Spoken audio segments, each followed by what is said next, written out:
স্বামীয়ে এদিন স্কুলৰ পৰা ডাইৰেক্ট মাকৰ ওচৰত আহিল আৰু আহি পেলাই মাকক ক'লে যে মা মই আৰু কেতিয়াও অংক পৰীক্ষা নিদিওঁ। ক'লে কিহৰ কাৰণে? কাৰণ মই যে 100ৰ ভিতৰত 100 পাইছোঁ, মোৰ প্ৰধান শিক্ষকজনে মোৰ 100ৰ পৰা 20 নম্বৰ কাটি পেলাই এই শংকৰক দি দিছে, কাৰণ শংকৰে 20 পাইছিল, 20ৰ পৰা 40 পাবৰ কাৰণে 20 নম্বৰ দি দিছে। মাকে তেতিয়া স্বামীক বুজাই পেলাই ক'লে হ'ব, বেয়া পাব নালাগে।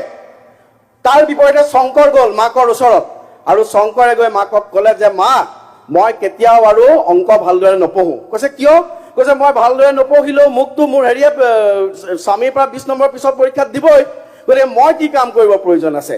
সন্মানীয় বিৰোধী পক্ষৰ বিধায়কসকলক মই এটাই অনুৰোধ জনাম, মাননীয় ডক্টৰ হিমন্ত বিশ্ব শৰ্মা ডাঙৰীয়াৰ নেতৃত্বত যি স্বপ্নদ্ৰষ্টা আঁচনি লৈ আজি আমি দেখিছোঁ যে শ্ৰীভূমিৰ পৰা আৰম্ভ কৰি কুকুৰাঝাৰলৈকে শদিয়াপালৈ ধুবুৰীলৈকে পথ নিৰ্মাণৰ কাম আৰম্ভ হৈছে। আপোনালোকো হয়তো সেই 20 নম্বৰ পাব, লাভান্বিত হ'ব।